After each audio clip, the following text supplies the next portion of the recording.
Hi, folks. As we begin our third unit of the course, I wanted to spend some time going over the paper 3 assignment so you can see the big picture of where this is all heading. So I have on my screen here just a PowerPoint version of the paper 3 assignments so I can kind of go through it with you. You'll see that the readings that we're doing within this unit and the topics that are available for many of our potential topics within this assignment deal with the broader theme of communication and culture. So for this assignment, the big picture is you're going to write a paper in which you use research to help support an analysis of some key issue relating to communication and culture. My cat Abby has decided to join us. Now, so you're going to be focused on one of these issues that you choose in regards to communication and culture. And for this assignment, you're going to really engage in thorough and thoughtful research about that issue to learn more about it. So you'll see in the list that we have within the paper assignment itself, there's a bunch of potential topics. Even within many of these topics, there are choices, there are options that you have. So I'm going to spend a couple of minutes going through these and briefly explaining a little bit about each one. You just have to find one of these topics that you think you could define an interesting perspective on, and that you'd really be interested in learning more about. So not every single one of these needs to stick out to you. You just need to find one of these that you find intriguing. So the first topic, explain how entertainment media, news media, or social media. So I would pick one, like social media or entertainment media, but impacts the way people think about romantic or family relationships. So you can even see within this topic, there are multiple different choices that you could make for your specific paper topic. So let's say, for example, in your paper, you might just focus on how entertainment media like TV and film impacts the way we think about romantic relationships. And so then you would structure your paper around 4 or 5 or maybe 6 key points, key ideas that you see as to the effect of entertainment media's messages or ideas about how romantic relationships are supposed to work. Somebody else might look at how social media impacts the way we think about romantic relationships. Another person might choose to write about how family relationships are impacted, our perceptions of family relationships are impacted by social media. So even within this one topic here, there's a few different directions that people could potentially go, but that's just one of your possibilities. The second possibility, explore how entertainment media or social media impacts ideas about race, gender, or sexuality. So pick one of those. You can't write your paper about all 3 things. But let's say, for example, you wanted to focus on sexuality, and you wanted to look at how entertainment media impacts the way we think about sexuality. So not just the messages that TV and film might send about sexuality, but how it impacts the way people think, how it impacts people psychologically. So that's what you'd want to gain good research on to learn more about. But again, even within this second topic here, there's a bunch of different directions that a person could go. My intention behind all of these topics is to give you a wide variety of choices so you can find something that you truly find interesting. Our third topic, explore the immigrant experience in contemporary American society. So some of the issues you can consider for this are, what ideas about immigration are held within the broader society? And how do these ideas impact immigrants? And how might these experiences impact their family relationships? So this needs to go beyond just sort of the most obvious visible stuff that can be seen, but also in terms of how it impacts relationships and people's perceptions of themselves and their place within family and within the broader culture. The next topic. For those of you who are interested in social justice movements, this might be one that's worth considering. After looking at a variety of social justice movements, here's the bigger question to try to develop an analysis for in your paper. What are the most effective ways of creating social change in today's world? In other words, look at what different social justice movements do in terms of how they try to create change. What works and what doesn't? So for example, some people might look at some social justice movements will say, okay, the best way to create change is to create confrontation, create big public confrontations, like through very visible protests that maybe stop traffic or create some kind of disruption, because they would argue that that's the only way you can get people to really stop in their daily lives and pay attention to a bigger injustice that may not personally involve them.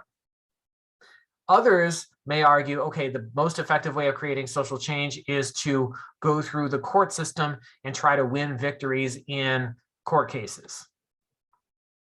Others may argue that the best way to try to create social change is to change attitudes by exposing injustices in public forums, like through social media. Those are just some of the possible things that different social justice movements think about in terms of how to affect change. Even the kind of messaging that is used in terms of a particular movement. Like some groups will argue for a message that's more appealing or inclusive to bring in people who don't initially see themselves as connected to that topic. Others might prefer more kind of confrontational or even upsetting kind of messaging. These are all the kinds of things that you could think about with this issue if you're interested in. So if you're a person who really cares about social justice issues and you really kind of want to think about how can that be done more effectively, then this might be an interesting topic for you to look at, what are the most effective ways of really creating social change within today's world. So this wouldn't necessarily be about looking at one particular issue. This is more looking at the how. How can different groups that are interested in these issues go about creating effective change? What works and what doesn't? That's the kind of analysis you'd be developing there. Okay, the next topic. Investigate how social media impacts people's ideas about social justice and inclusion.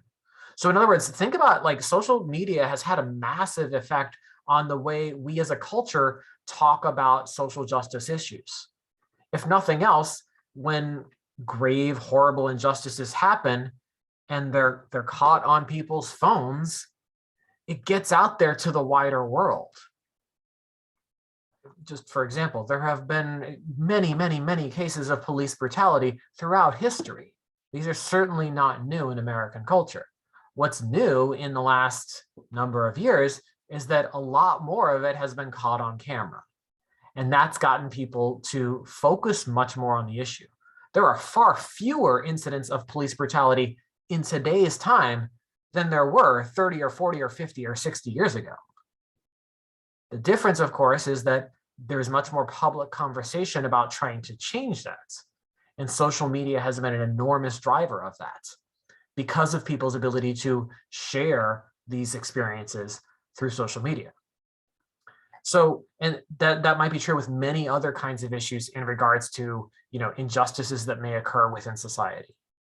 That social media has provided avenues whereby people who are not directly necessarily affected by an injustice can learn more about it, and there can be more public discussion. So this would be the kind of thing that you might think about. How social media impacts even like the political world has been incredibly dramatic and has hugely affected American culture in the last 10 years. So these are the kinds of things to think about in terms of social media's broader social impact in terms of issues of justice and law. Okay, the next one.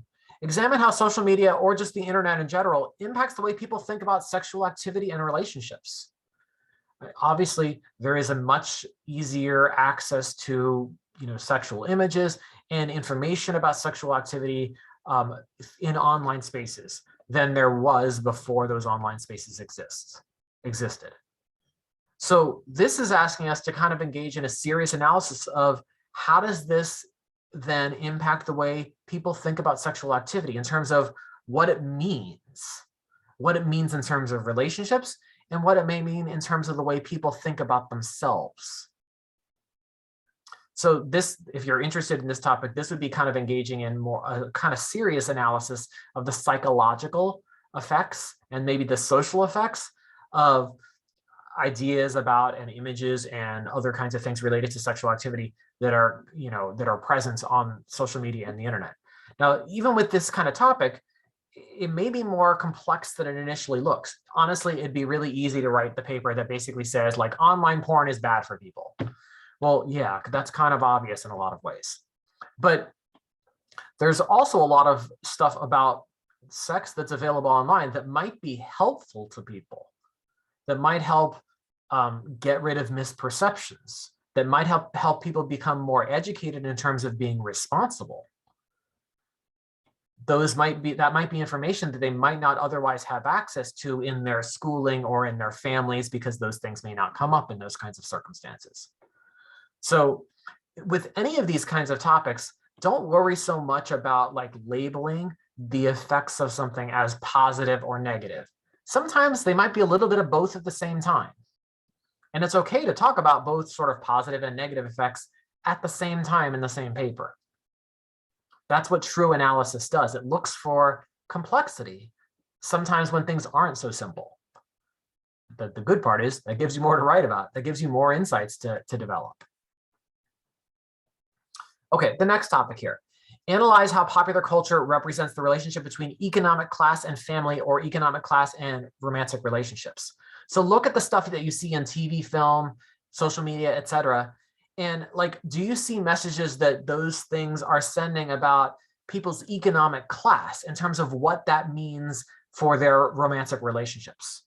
In television and film and social media, do the romantic relationships and the things that are expected in romantic relationships look different for people who are in upper economic class, wealthy people, versus the way love looks or is expected to function for people who are poor, or even for people who are middle class?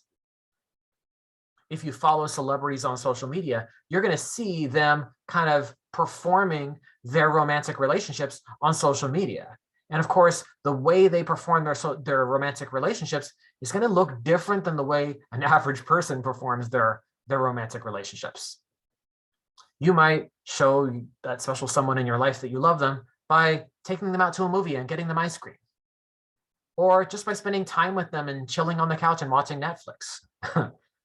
Whereas a celebrity on Instagram might perform their romantic relationship by going to a lavish opening of some kind of club and doing things that are honestly very expensive.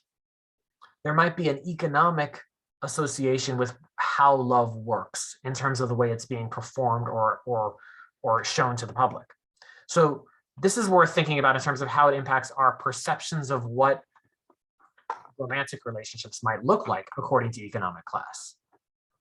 We could also look instead at family relationships, the idea of what family relationships are supposed to look like and how that correlates to economic issues. That would be the analysis that you'd engage in there. So if you're interested in economics and sort of how that impacts the way people think about the relationships that they have, this might be an interesting topic for you. The next topic, analyze how the popular culture influences our ideas about beauty. For this, I would suggest that you focus on one gender. It's probably better to focus on like the popular culture's ideas about women or about men. It's possible that you could write about both within the same paper. I think it's just a little bit harder because you have a more scattered analysis at that point. But the focus here would not simply be to look at popular culture, TV, film, social media, etc. It wouldn't just be to look at those sources for their ideas that they convey about beauty. That's the starting point. Like we could pretty quickly look at social media, television, film, and figure out like a list of key traits that all of these sources seem to send to us that are determined as beautiful for women in American culture. That's pretty easy to do. The real analysis just takes that as the starting point and looks at what the effects of those messages are. How do those messages about beauty impact the way that women, for example, think about themselves, their psychological well-being? How does it impact their social behavior, the way they interact with others? Maybe even the way they interact in romantic relationships, the way they interact with other women, the way they perceive their self-worth. All of those kinds of social and psychological effects of these ideas about beauty is what you'd be looking at here. That's what this paper would focus on. So that's why I think it might be better to focus on one particular gender in this paper, because then you can really narrow down to the messages being sent about beauty for that gender and the social and psychological effects of those. Okay, the next topic. Examine how entertainment or social media impacts people's perceptions about gender or sexual orientation. I would pick one of these rather than trying to do gender and sexual orientation. So this is similar to the previous topic. You're looking at these ideas that exist out there within the popular culture about gender.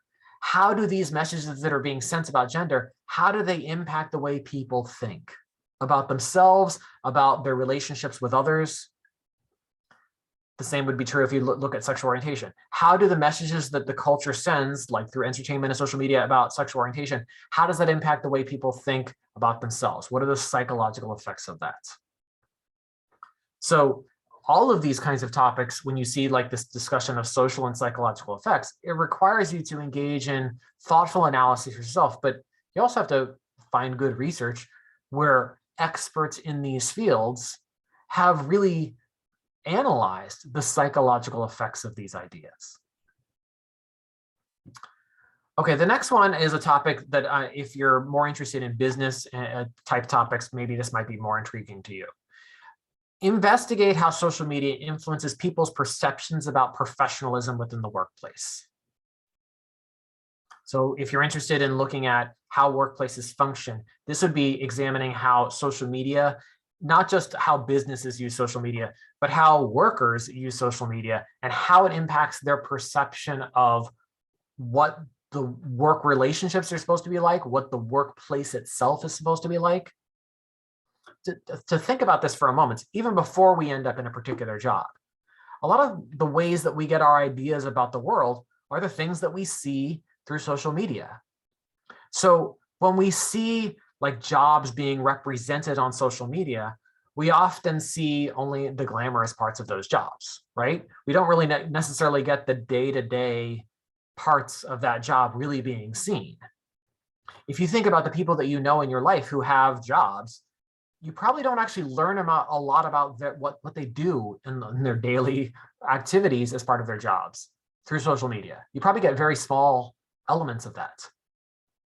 So the types of jobs that exist out there, the types of work people really do, we may not get a good feel for that through social media.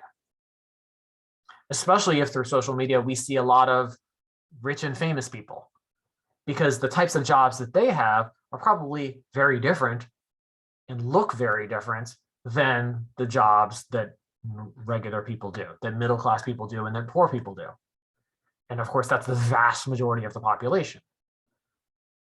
So this gets you to think not just about like the effects of social media in the workplace. Sure, that's one thing to look at, but it also, this allows you the opportunity to think about how does social media impact the way we think about what work is supposed to be like, and what even workplace relationships are supposed to be like with coworkers and bosses, etc. Okay, the next topic. Examine how social media, texting, and any other digital communications that are related impact the way we think about some broader cultural issue. So you see, we've covered a lot of those types of issues within this so far, but if there's some other really interesting cultural issue that you'd like to just focus on yourself, then you could look at social media and its impact on that particular issue. But again, there needs to be an analysis that's truly able to be developed on that. So something you could truly investigate on this. All right, the next one, if you're interested in becoming a teacher or being involved in education in some way, scrutinize how well educational institutions are using distance learning, social media, and other digital technologies to meet the needs of their student population. We've all been involved in, distance learning in the last couple of years because of COVID, but it's very much been a part of all levels of education for, at least a decade. How well are educational institutions, schools, using these things? What works well and what's least effective? So if you're interested in teaching in particular, or if you're interested in being involved in education on some level, this is a way where you can examine this like in a thoughtful way and find good current research. So for example, if you're going to find stuff about distance learning, you want to find things that have been written about within the last 2 or 3 years. The world has changed because of the way we do distance learning now, and because it's become so widespread. Okay, next topic. Examine how gender or racial inequities and stereotypes are perpetuated through marketing and advertising. So if you're interested in marketing, for example, this might be a good one for you to look at. I have more here. The next, investigate the effects of online communication on social behavior and psychological development. So this is a sort of a big catch-all if you wanted to look at the big, broader picture of how it impacts people in many different types of ways. One of the things that we'll be reading out about during this unit has to do with dating apps and how they impact the way people think about themselves and their romantic relationships, or even about sex. So that's the next possible topic there. Next, investigate the psychological impacts of experiencing grief or traumatic personal loss. This is a complicated one, and it's of course a little bit dark, but the reality is, of course, we all end up going through grief or traumatic loss during our lifetime. The key to thinking about this is to going beyond, honestly, disreputable ideas about psychology. For example, there are no 5 stages of grief that everybody goes through. That's not valid psychology. No serious person in psychology would ever talk about that. That's not a real thing. So don't give me the 5 stages of grief for this paper, because that's not a real thing. That's not a thing that actual psychologists talk about anymore, not in the last 30 years. Even though it's something that we see on the internet a lot, right? But it's not a real thing. It's not something that the experts in their field would actually consider valid. Our responses to grief and traumatic personal loss often are not just in the short time period, the few days or even couple weeks after we experience those kinds of things. So, I mean, when we go through grief or traumatic loss, those things are a part of us for the rest of our lives. So this is asking you to kind of more seriously, thoughtfully engage in the psychological analysis. How does this impact people in ways that go beyond that which can be easily seen? How might these experiences impact belief systems? How might it impact their approaches to relationships? How might it impact their attitudes about life, about family, about connections, about vulnerability? Those are the types of things that you could examine that really allow for you to engage in this thoughtful consideration about the effects of grief or trauma. And then you could also consider, what are the broader social impacts of these kinds of losses? We don't have very good ways as a society of talking to each other about our grief or our traumatic losses. We tend to not talk about these with other people. And yet many people around us are experiencing these things. And we don't have good social ways of dealing with that, or even acknowledging other people's losses. We have some, I guess, routines or ceremonies that we go through, things like funerals and stuff, that are meant to show support and concern for those who are grieving. But that's only in the very short term, moments after loss. We don't really have a lot of other really good social mechanisms for dealing with that. So this asks us to consider, what are the broader social impacts of people experiencing these kinds of longer term psychological and related effects. Okay, the next one. We've all been going through the COVID-19 pandemic for the last few years. Hopefully we're near the end of it. This asks you to think about, what are the long-term impacts of the COVID-19 pandemic, even after the health concerns fade? So let's say COVID is no longer infecting large amounts of people, and it's no longer on a pandemic level. As a disease, fine, we've put it to the side, and hopefully it's just become a chronic thing. But the world has changed in a lot of ways because of this pandemic. Obviously, the way education works has changed and will be forever changed. The way things but there's a lot of other things within the culture and within people's lives that have changed for forever. The way people shop has changed. The way people get food has changed. Those are simple things that you can see real differences. The way businesses operate has changed dramatically. Hiring practices have changed. The relationships between employers and employees has changed significantly. Because of the difficulty for many employers to find qualified applicants for jobs, many employers have raised wages and basically have worked on treating their employees better. That's an outgrowth of the COVID-19 pandemic. It has nothing to do with the disease itself, right? But our culture changed because of that. The way information is spread and sometimes disinformation is spread online has dramatically impacted the last few years, of course. And then we will have very long-term impacts on our culture. So you could think about all of those types of things. How does it impact the way we do interpersonal communication? How has it impacted education, healthcare policy, economics, race? How has it impacted these beyond just this time period of, the obvious COVID pandemic? So if you're interested in thinking about the longer term effects on society of this big moment in history, this would be an intriguing thing to consider.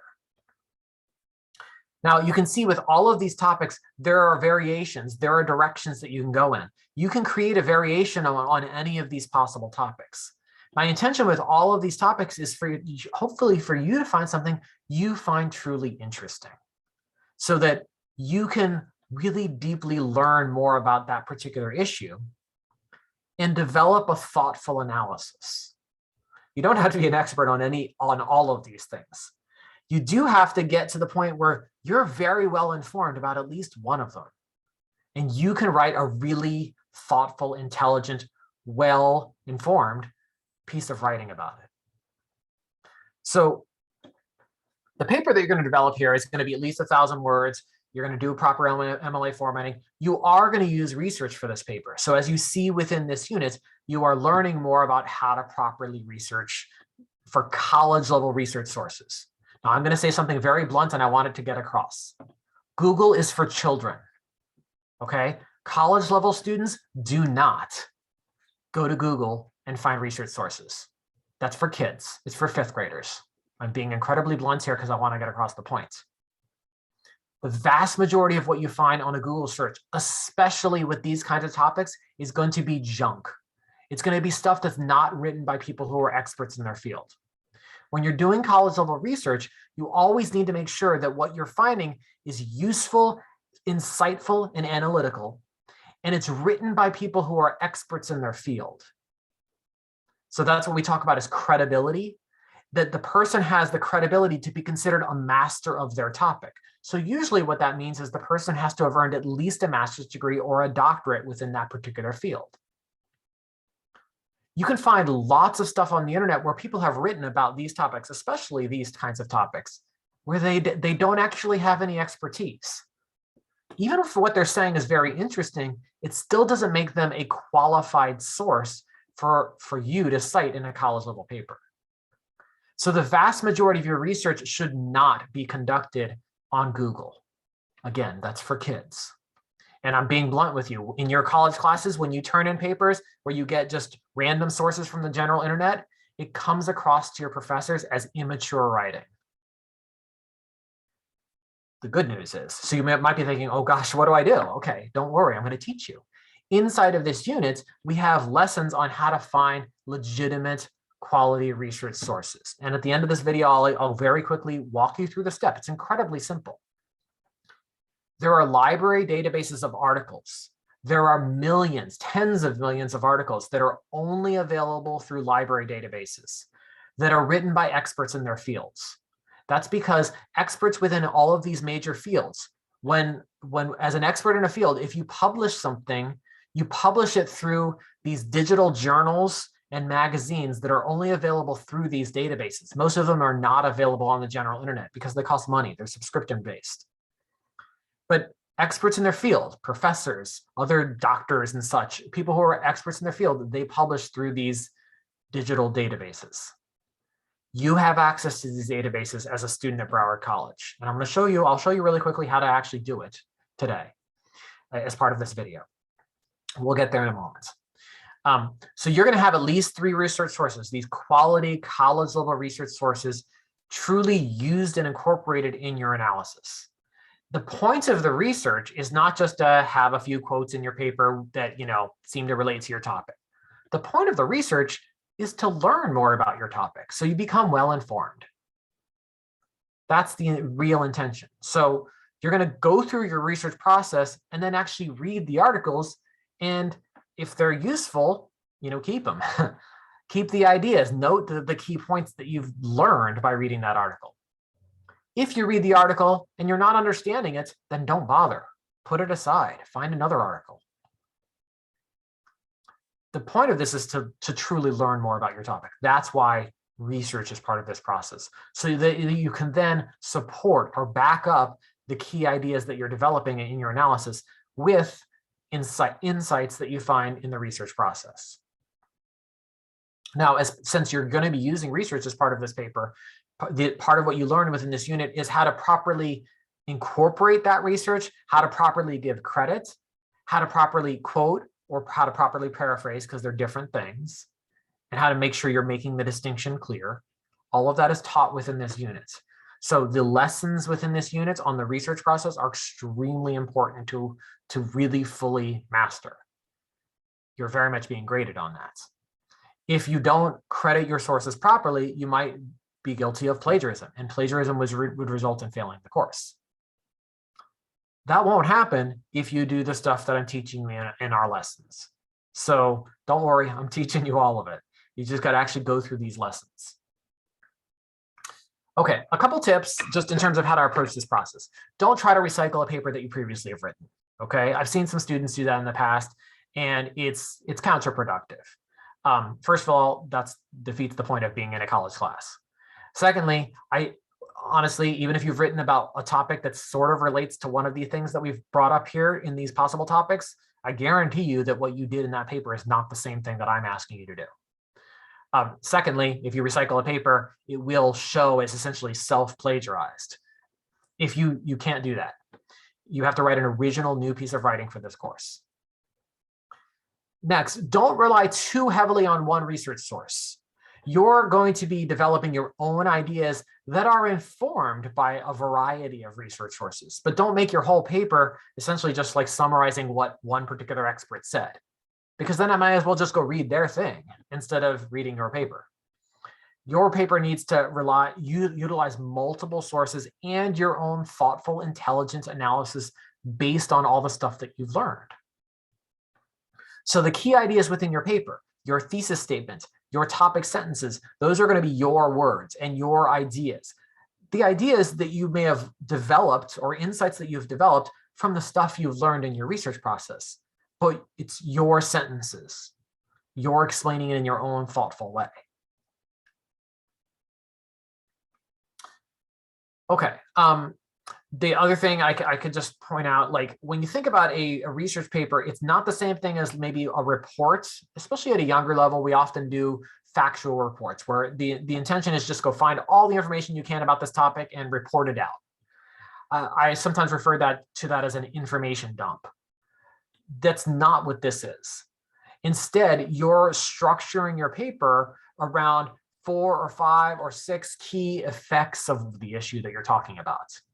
These 4 or 5 or 6 key insights. Those are going to be your topic sentences. So that's not providing every piece of information that we could have about a topic.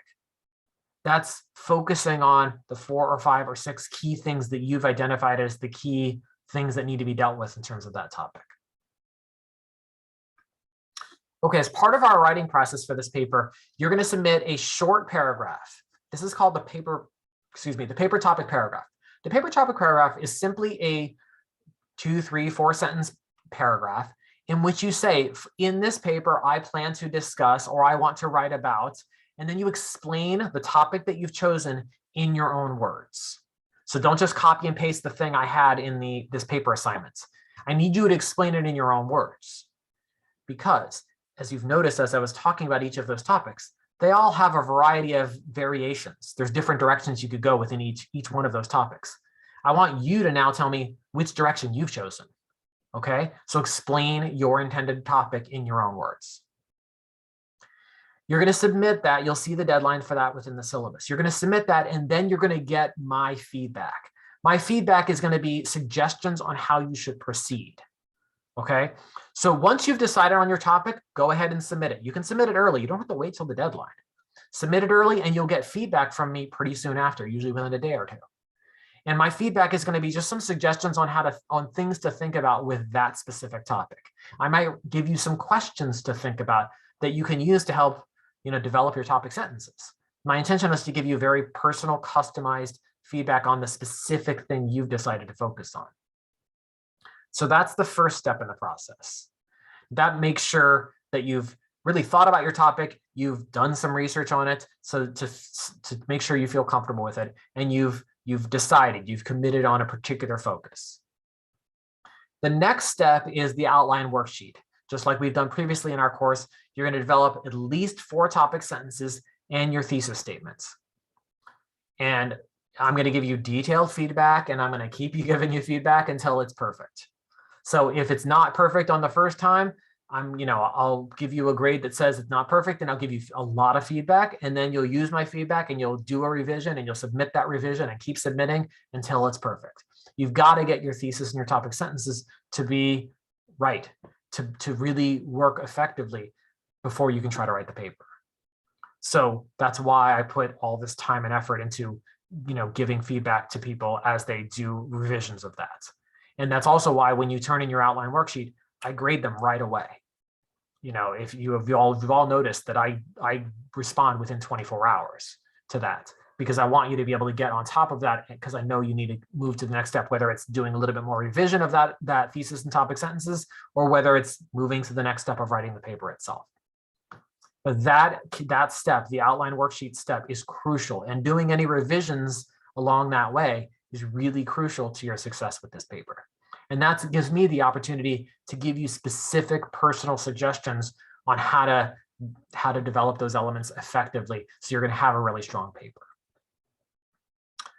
Okay, so what should you do now? Firstly, decide on your topic soon. I would honestly look at all those topics and decide within the next week or so. Then as you're going through this unit, you're of course going to read our lessons on the research process, and on the actual crediting of research. All of that stuff is absolutely essential. If a student were to take this class and to not actually read those lessons, then they're very, very, very likely to fail the course.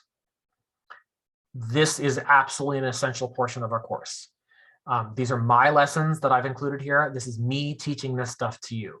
So it's really important that you actually go through those lessons. If you have questions as you're going through lessons, ask me. I need to make sure you really understand that stuff so that you can do it effectively on the paper. And you should, once you've decided on your topic, start researching. In a second, I'll just show you how to easily do that through our course website, through the library databases. And that will, once you start the research process, highlight, read the articles that you find that you think are interesting, highlight key information, take notes about key points that you're learning, or key things that are said within the articles that you're finding that you think you'd be able to maybe use as you start to develop your ideas for your paper. Okay, so I'm going to stop sharing that PowerPoint for a moment, and I'm going to share instead, I'll show you our course website. Just here, let me share this. Okay, so when you go into any course in D2L, including our course, if you go to the resources menu and you click on library resources, you will then see this place to search for library resources. Now, this looks at all different types of things like books, journal articles, etc. For a paper that you're writing in college, most of the time, you're probably not going to have the time to read a whole book. So realistically, the most likely thing you're going to want to find are articles. So let's say I want to look at the psychological effects of grief. Maybe that was the topic I chose. So I put in, you want to do a search for 2 or 3 search terms that relate to your topic. I'm going to hit search here. Now, if you notice up here at the top, it repeats my search terms and it says everything. That means all different kinds of sources. But I might find it more useful to just focus on articles. So I'm going to click on that and just narrow my search to articles. Now, this is now me looking in the Broward College databases. These are databases that are available around the world, but only through libraries. And it's all of these hundreds of millions of articles that exist in these library databases, these digital databases in which there are experts writing about these ideas. So I just did those search terms. I came up with 60,000 results. Now, this is not Google. Every single one of these is written by an expert within their field. So that's helpful. Now, let's say, for example, I'm just going to take a random, that I look at this first one and it looks interesting just from the title itself. So the next thing to do is click on it and look at the description. You'll see something called description, or sometimes it's called summary or abstract.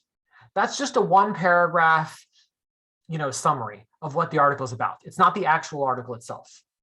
You always want to read that first, though, to see, is this related to my topic? Is this going to really help me? And do I understand it? So if you read the description and you don't get what they're talking about, then don't bother with the article. It's not going to be useful to you. But if you read the description, it just seems interesting and useful, then it's worth reading the actual article itself. So see right here where it says full text availability. I'm just going to click on that. It takes a second to load. And then you'll get to a screen in which it asks you to sign in. Let me see if it does that here. Okay, actually, no, it skipped it in this one. Sometimes you'll get to a screen where it asks you to sign in with your Broward College ID. Usually all you have to do is just click on it. At that point, click on where it says sign in, and it'll sign you in because you're already inside of our course. So it kind of does the login through our course. It automatically did it for me here, so I didn't have to hit that extra sign in step. And here's the article.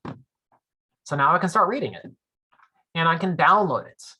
So I would always save the article for yourself. Don't just leave it in this database. Once you find one you like, save it somewhere on your devices so that you have it. And you can look back at it later as you're doing the actual writing the paper. So it's pretty simple. And then if let's say okay, great, I like this one, I've saved it. I'm going to go back to my results list and I'm going to look for more other interesting articles. So, and I can keep varying my search terms. So when you're doing your topic, don't just look for 2 or 3 terms. What I always suggest is start with brainstorming a list of 6, 7, 8, maybe even more keywords that relate to the topic that you've chosen. And then use combinations of those keywords as your search terms. And again, going through these databases, it's incredibly simple to get here. Literally, you click resources and library resources, and then you type in words and hit search. And that finds you all of these sources that are written by experts within their field. I have instructions on this, more thorough instructions, kind of step by step inside of this unit, but I wanted to just show you here on the screen so you can just see how simple this is. This is where you should be doing your research for college level classes. This is what college level research actually means. Now, you'll see within our unit, I do have a lesson on if you find stuff on the general internet, how you can determine whether it's legitimate for academic use. So I do want you to look through that.